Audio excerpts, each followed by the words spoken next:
ನ್ಯಾಯ ಕೊಡ್ಸಕ್ ಹೋಗಿದ್ ನನ್ ಕೈಯಲ್ಲಿ ಅನ್ಯಾಯ ಮಾಡಿಸ್ಬಿಟ್ಟಿಯಲ್ಲ.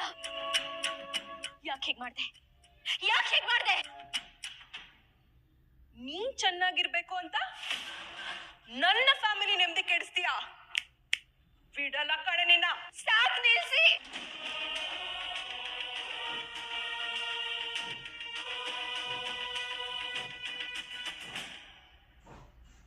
ಏನಂದ್ರಿ? ನಿಮ್ ಕುಟುಂಬದ ನೆಮ್ಮದಿನ ಕಿತ್ಕೊಂಡ? ನಿಮ್ ತಮ್ಮ ನಿಮ್ ಅಪ್ಪ ಸೇರ್ಕೊಂಡು ನನ್ ಕುಟುಂಬನೇ ಕಿತ್ಕೊಂಡಿದ್ದಾರೆ. ಅದಕ್ಕೇನಂತೀರಾ?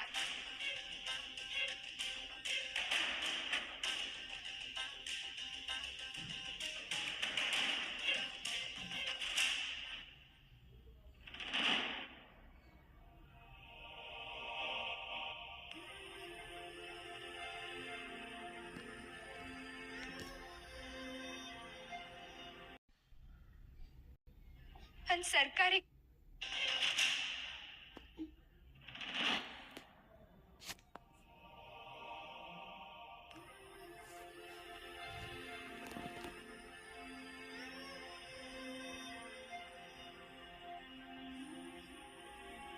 ಮೈಲಾರಪ್ಪ ನನ್ನ ಅಪ್ಪ ನನ್ ಸರ್ಕಾರಿ ಕಚೇರಿಲಿ ಅಕೌಂಟ್ ನೋಡ್ಕೋತಾ ಇದ್ರು.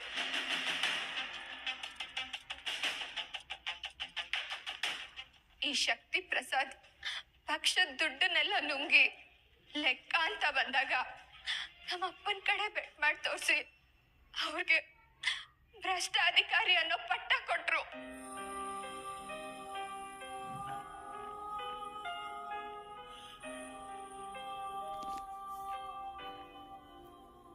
ಅವ್ರ ಕೆಲ್ಸ ಮಾನ ಮರ್ಯಾದೆ ಎಲ್ಲ ಕಿತ್ಕೊಂಡ್ರು.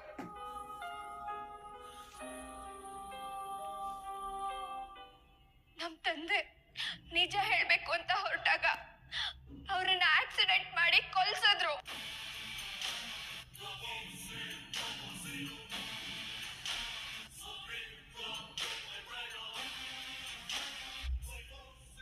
ಅದೇ ದುಃಖದಲ್ಲಿ ತಲೆ ಎತ್ಕೊಂಡು ಓಡಾಡೋದಕ್ಕಾಗ್ದೆ ನಮ್ಮಮ್ಮನೂ ಆತ್ಮಹತ್ಯೆ ಮಾಡ್ಕೊಂಡ್ರು.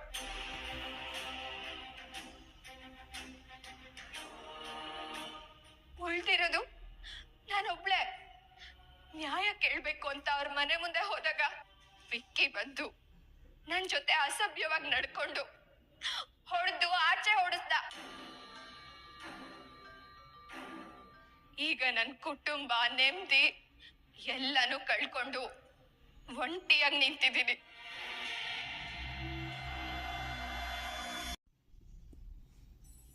ತುಂಬಾ ವರ್ಷದಿಂದ ಇದೇ ಡಿಪ್ರೆಷನ್ ಅಲ್ಲೇ ಇದ್ದೆ. ವಿಕ್ಕಿ ಮೊಲೆಸ್ಟೇಷನ್ ಕೇಸ್ ಬಗ್ಗೆ ಗೊತ್ತಾದ್ಮೇಲೆ ಅವನ್ ಎಲ್ಲಿ ಹೋಗ್ತಾನೆ ಬರ್ತಾನೆ ಅಂತ ನೋಡಿ ಅವನನ್ನ ಫಾಲೋ ಮಾಡ್ತಾ ಇದ್ದೆ. ಅವತ್ತು ಆಗಸ್ಟ್ 18ನೇ ತಾರೀಕು ರಾತ್ರಿನೂ ಅವ್ರ ಫಾರ್ಮ್ ಹೌಸ್ ಹತ್ರ ಹೋಗಿದ್ದೆ. ಆಗ ವಿಕ್ಕಿ ಸಂಧ್ಯಾನ ಹಿಂಬಾಲಿಸ್ತಾ ಇರೋದನ್ನ ನೋಡ್ದೆ. ಸಹಾಯ ಮಾಡೋ ತರ ಅವ್ರ ಹಿಂದೆನೆ ಹೋದೆ. ಸಂಧ್ಯಾ ತಪ್ಪಿಸ್ಕೊಂಡು ಹೋದ್ಲು. ಆಮೇಲೆ ವಿಕ್ಕಿ ಅವ್ರ ಮನೆಗೆ ಹೋಗಿ ಮಲಗ್ದ. ಮನೆಗೆ ವಾಪಸ್ ಬಂದು ನ್ಯೂಸ್ ನೋಡಿದ್ರೆ ಸಂಧ್ಯಾ ಸತ್ತೋಗಿದ್ದಾಳೆ ಅನ್ನೋದು ಗೊತ್ತಾಯ್ತು.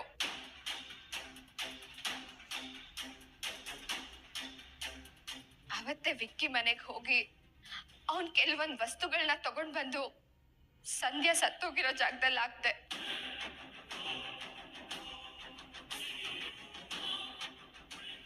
ನಿಮಗೂ ಕ್ಲೂ ಕೊಟ್ಟೆ. ನಾನ್ ಅನ್ಕೊಂಡ ಹಾಗೆ ವಿಕ್ಕಿನ ಅರೆಸ್ಟ್ ಮಾಡಿದ್ರು.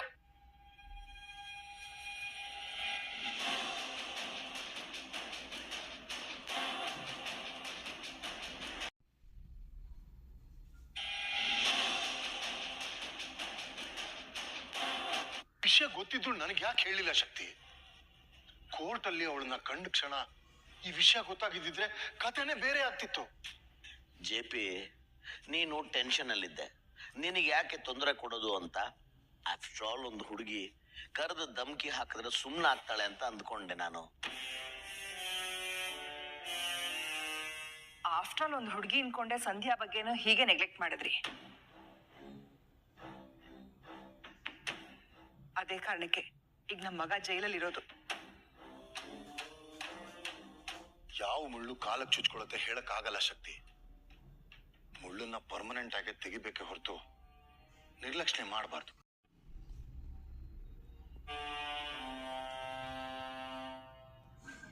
ಅತ್ತೆ ಹವಾ ಹೇಗಿದೆಯಾ ರೀತು? ಚೆನ್ನಾಗಿಲ್ಲ ಅತ್ತೆ. ವಿಕ್ಕಿ ಜೈಲಲ್ಲಿರೋದನ್ನ ನೋಡ್ಕೊಂಡು ಅದು ಹೇಗೆ ಆರಾಮಾಗಿರ್ಲಿ ಹೇಳಿ?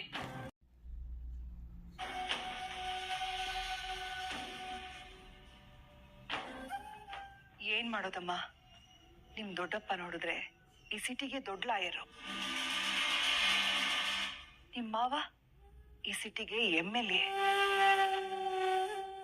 ಆದ್ರೂ ಒಂದು ಸುಳ್ಳು ಕೇಸಿಂದ ವಿಕ್ಕಿನ ಹೊರಗ್ ತರೋದಕ್ಕೆ ಇಬ್ರು ಒದ್ದಾಡ್ತಿದ್ದಾರೆ.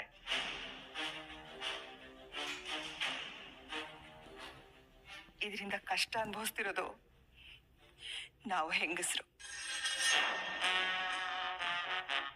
ಸಿತಾರ, ಇಂಥ ಸೆಂಟಿಮೆಂಟ್ ಡೈಲಾಗ್ ಹೊಡೆಯೋದನ್ನ ಬಿಟ್ಟು ಸ್ವಲ್ಪ ಸುಮ್ಮನೆ ಇರ್ತೀಯಾ? ವಿಕ್ಕಿನ ಬಿಡಿಸೋದಕ್ಕೆ ಭಾವ ಪ್ರಯತ್ನ ಪಡ್ತಾ ಇದ್ದಾರೆ. ಸ್ವಲ್ಪ ದಿನದಲ್ಲಿ ಇದೆಲ್ಲ ಸರಿ ಹೋಗುತ್ತೆ. ಹೌದು ಬೀಗ್ರೆ, ಆದಷ್ಟು ಬೇಗ ವಿಕ್ಕಿ ಹೊರಗಡೆ ಬರ್ತಾನೆ, ನೀವು ಬೇಜಾರಾಗ್ಬೇಡಿ. ಅದು ಹೇಗೆ ನಂಬೋ ಸ್ವಾಮಿ? ನಿಮ್ಮ ಅಣ್ಣ ವಿಕ್ಕಿನ ಜೈಲಿಂದ ಆಚೆ ತರ್ತೀನಿ ಅಂತಾರ, ಆದ್ರೆ ನಿಮ್ ಮನೆ ಸೊಸೆ ವಿಕ್ಕಿನ ಜೈಲಿಂದ ಆಚೆ ಕಾಲಿಡೋ ಬಿಡಲ್ಲ ಅಂತಾಳೆ. ಏನ್ ಮಾಡ್ತೀರಿ? ನೋಡಿದ್ರಪ್ಪ, ಆ ಭಾರ್ಗವಿಯಿಂದಾನೇ ಎಲ್ಲ ಸಮಸ್ಯೆ ಆಗ್ತಿರೋದು. ಮದ್ವೆ ಆಗಿರೋ ರಿತುನ ತವ್ರ ಮನೆಯಲ್ಲೇ ಉಳ್ಕೊಳ್ಳೋ ಹಾಗೆ ಮಾಡಿದಳ ಆ ಭಾರ್ಗವಿ. ನಿಮ್ಗದ್ ಎಷ್ಟ್ ಸಲ ಹೇಳಿದ್ರು ಅವಳಿಗೆ ಸಪೋರ್ಟ್ ಮಾಡ್ಕೊಂಡು ಮನೆಯಲ್ಲೇ ಇಟ್ಕೊಂಡಿದ್ದೀರಿ. ಅಲ್ಲ ಭಾವ, ಮನೆ ಮಗಳಿಗಿಂತ ನೆನ್ನೆ ಮೊನ್ನೆ ಬಂದವಳೆ ಜಾಸ್ತಿ ಆಗೋದ್ಲ ನಿಮ್ಗೆ? ಇವತ್ತು ರಿತು ಜೀವನ ಹಾಳು ಮಾಡ್ತಿದ್ದಾಳೆ, ನಾಳೆ ದಿನ ನಮ್ದೋ ನಿಮ್ದೋ ಇನ್ಯಾರ್ ಸರ್ದಿನೋ?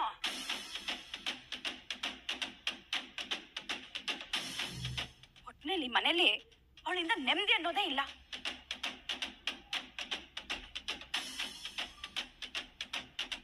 ಇದನ್ನೆಲ್ಲ ಸರಿ ಮಾಡಕ್ಕಾಗೋದು ನಿಮ್ಮೊಬ್ರು ಕೈಲೇ ಜೆಪಿ. ನೀವೇನಾದ್ರೂ ಯೋಚನೆ ಮಾಡಿ.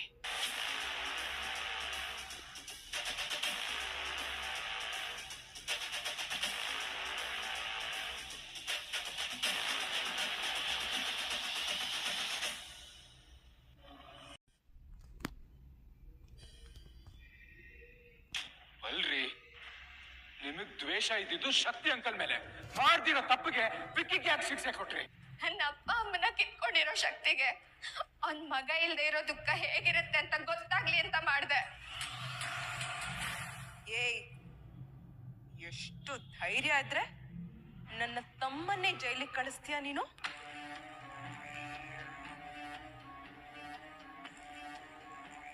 ತಪ್ಪು ಮಾಡ್ಬಿಟ್ಟೆ ಸ್ಫಟಿಕ, ತುಂಬಾನೇ ದೊಡ್ಡ ತಪ್ಪು ಮಾಡ್ಬಿಟ್ಟೆ. ಹಾಗಿದ್ರೆ ವಿಕ್ಕಿ ಮಾಡಿದ ತಪ್ಪಲ್ವಾ? ತಪ್ಪೆ. ಆದ್ರೆ ಅವನ್ ಮಾಡಿರೋ ತಪ್ಪಿಗೆ ಇವಾಗಾಗ್ಲೇ ಶಿಕ್ಷೆ ಅನುಭವಿಸ್ತಾ ಇದ್ದಾನೆ. ಅಂದ್ಮೇಲೆ ಅವನಿಗೆ ಬದಲಾಗಕ್ಕೊಂದು ಅವಕಾಶ ಕೊಡ್ಬೇಕಲ್ವಾ?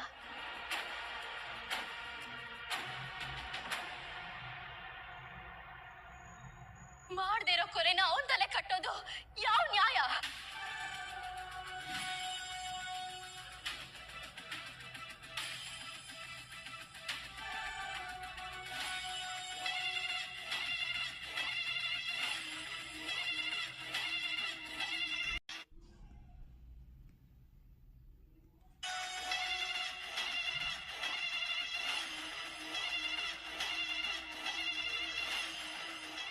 ವಿಕ್ಕಿ ಕೊಲೆ ಮಾಡಿಲ್ಲ ಅಂತಂದ್ರೆ ಇನ್ಯಾರು ಕೊಲೆ ಮಾಡಿರ್ಬೋದು?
ಹಾಕಿದೆಯಲ್ಲಿ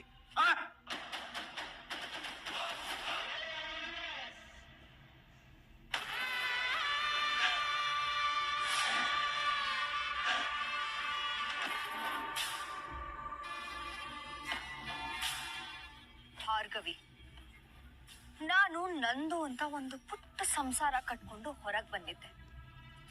ಆದ್ರೆ ಅಲ್ಲಿಗೂ ಬಂದೆ. ಈಗ ನನ್ನ ಮತ್ತೆ ನನ್ನ ಗಂಡನ ಮಧ್ಯೆ ತಂದಿಟ್ಟು ನೀನು ನಿನ್ನ ಗಂಡನ ಜೊತೆ ಆರಾಮಾಗಿದ್ಯಾ? ಚರಣ್ಗೆ ಹತ್ರ ಆಗ್ಬೇಕು ಅಂತ ಅನ್ಕೊಂಡಾಗೆಲ್ಲ ಏನಾದ್ರೂ ಒಂದ್ ಎಡವಟ್ಟು ಮಾಡಿ ಅದನ್ನ ಹಾಳು ಮಾಡ್ತಾನೆ ಇದ್ಯಾ. ನಾನು ನನ್ನ ಗಂಡನ ಜೊತೆ ಖುಷಿಯಾಗಿಲ್ಲ ಅಂದ್ಮೇಲೆ ನೀನು ನಿನ್ನ ಗಂಡನ ಜೊತೆ ಖುಷಿಯಾಗಿರಬಾರ್ದು. ನನ್ನ ಗಂಡ ನನ್ನ ಮೇಲೆ ದ್ವೇಷ ಕಾರ್ಬೇಕಾದ್ರೆ ನಿನ್ನ ಗಂಡ ನಿನ್ನ ಮೇಲೆ ಹೂವಿನ ಮಳೆ ಸುರ್ಸೋದ್ ಬಿಡ್ತೀನ? ಸಾಧ್ಯನೇ ಇಲ್ಲ.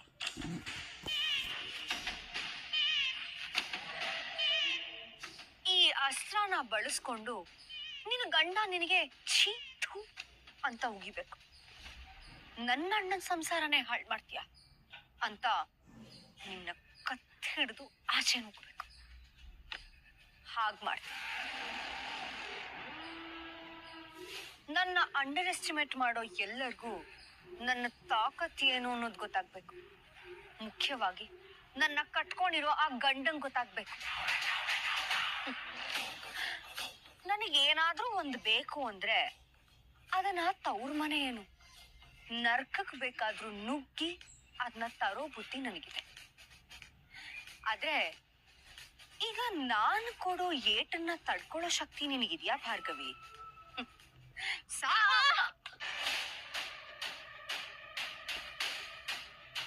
ಕಣ್ ಕಾಣಲ್ವೇನ್ರಿ ನಿಮ್ಗೆ? ಹಂಗ್ ನುಗ್ತಿರಲ್ಲ. ಸಾರಿ ಮೇಡಮ್, ಬಸ್ಸಿಗೆ ಟೈಮ್ ಆಗ್ತಿತ್ತು ಅಂತ ಓಡ್ ಬಂದೆ.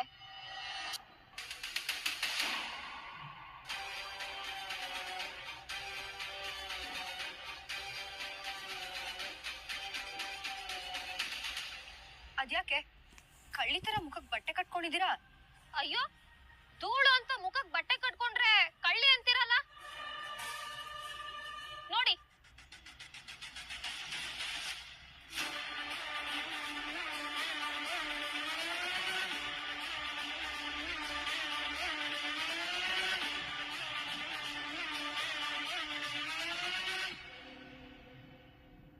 ಇದು ನಿಜವಾಗ್ಲೂ ನೀನಾ?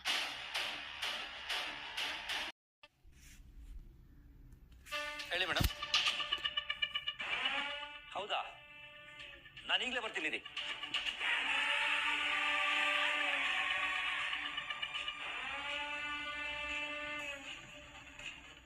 ನೀನು ಬಾಯಿ ಬಿಡ್ದಿದ್ರೆ ಸತ್ಯನೇ ಗೊತ್ತಾಗಲ್ಲ ಅನ್ಕೊಂಡಿದ್ಯಾ? ನಿನ್ ಜೊತೆ ಸೇರ್ಕೊಂಡು ಸಂಧ್ಯಾನ ಕೊಲೆ ಮಾಡಿದ್ಲಲ್ಲ, ಆ ನಿನ್ನ ಕಿಲ್ಲರ್ ಪಾರ್ಟ್ನರ್ ಸಿಕ್ಕಿ ಬಿದ್ದಿದ್ದಾಳೆ. ಹೋಗಿ ಎಳ್ಕೊಂಡ್ ಬರ್ತೀವಿ. ನೀನ್ ಒಬ್ನೇ ಸೇಲಲ್ಲಿ ಕೂತ್ಕೊಂಡು ಸೊಳ್ಳೆ ಹೊಡಿಯೋದ್ ಬೇಕಾಗಿಲ್ಲ. ಪಕ್ಕದ ಸೇಲ್ಗೆ ಅವಳು ಬರ್ತಾಳೆ, ಅವಳು ಸೊಳ್ಳೆ ಹೊಡ್ಕೊಂಡು ಕೂತ್ಕೋತಾಳೆ.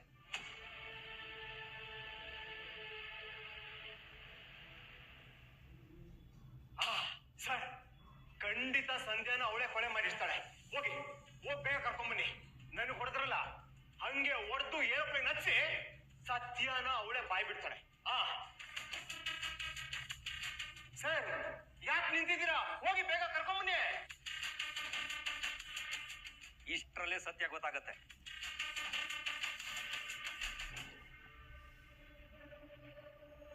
ರೀ ಸುಂದರ್, ಬನ್ರಿ ನೀವು ಬಾಮ್ಮ. ಅಂತೂ ಕೊಲೆ ಮಾಡಿದವಳು ಸಿಗಾಕೊಂಡ್ಲಲ್ಲ.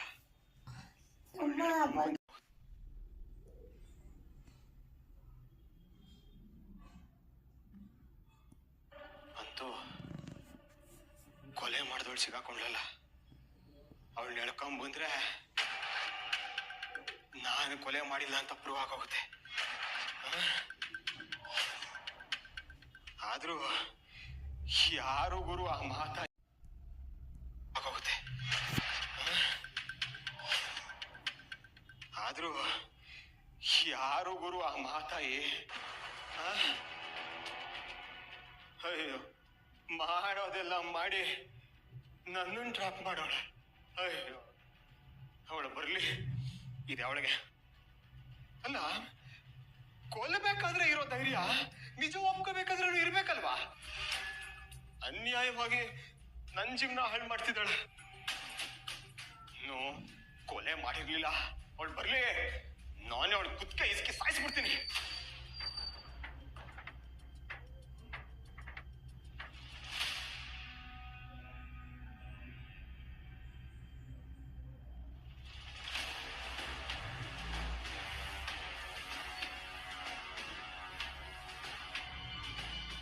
ರುದ್ರ, ಇಲ್ಲಿರೋ ಎಲ್ಲರಿಗಿಂತನೂ ಭಾರ್ಗವಿ ನಿಮ್ ಜೊತೆ ಕ್ಲೋಸ್ ಆಗಿ ಮಾತಾಡೋದನ್ನ ನಾನು ನೋಡಿದ್ದೀನಿ.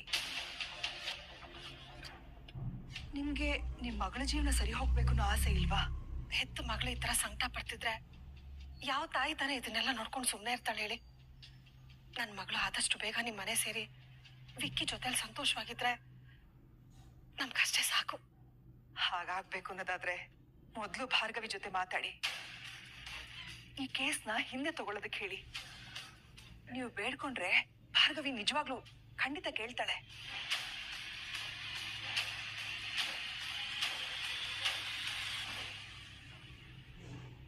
ಕೇಳ್ತೀನಿ, ಖಂಡಿತ ಕೇಳ್ತೀನಿ.